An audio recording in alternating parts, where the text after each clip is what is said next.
ಜನವರಿ 6ಕ್ಕೆ ಡಿಕೆಶಿ ಪಟ್ಟಾಭಿಷೇಕ. ಶಾಸಕ ಇಕ್ಬಾಲ್ ಹುಸೇನ್ ಸ್ಫೋಟಕ ಹೇಳಿಕೆ.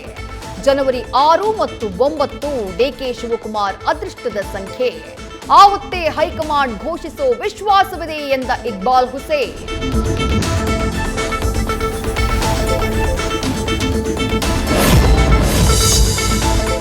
ಯತೀಂದ್ರ ಸಿದ್ದರಾಮಯ್ಯ ತಾವೇ ಎಲ್ಲವನ್ನೂ ಮಾತನಾಡ್ತಿದ್ದಾರೆ. ಕಾಂಗ್ರೆಸ್ ಹೈಕಮಾಂಡ್ಗೆ ಬದಲಾಗಿ ಹೇಳಿಕೆ ನೀಡುತ್ತಿದ್ದಾರೆ. ಇದು ಕಾಂಗ್ರೆಸ್ ಮುಖಂಡರಲ್ಲಿ ಗೊಂದಲ ಮೂಡಿಸುತ್ತಿದೆ ಅಂತ ವಿಜಯೇಂದ್ರ ವಾಗ್ದಾಳಿ.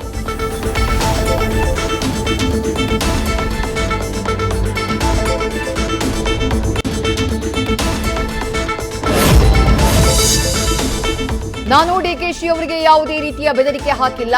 ಅಪಾರ್ಟ್ಮೆಂಟ್ ಫೆಡರೇಷನ್ ವತಿಯಿಂದ ಒಂದಿಷ್ಟು ಆಗ್ರಹ ಮಾಡಿದ್ದೇನೆ, ತಪ್ಪಾಗಿ ಅರ್ಥ ಮಾಡಿಕೊಂಡಿದ್ದಾರೆ ಅಂತ ಕಿರಣ್ ಹೆಬ್ಬಾರ್ ಸ್ಪಷ್ಟನೆ.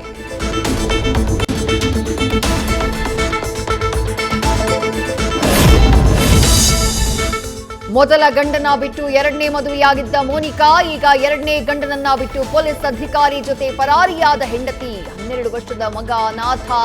ಠಾಣೆ ಮೆಟ್ಟಿಲೇರಿದ ನೊಂದ ಪತಿ.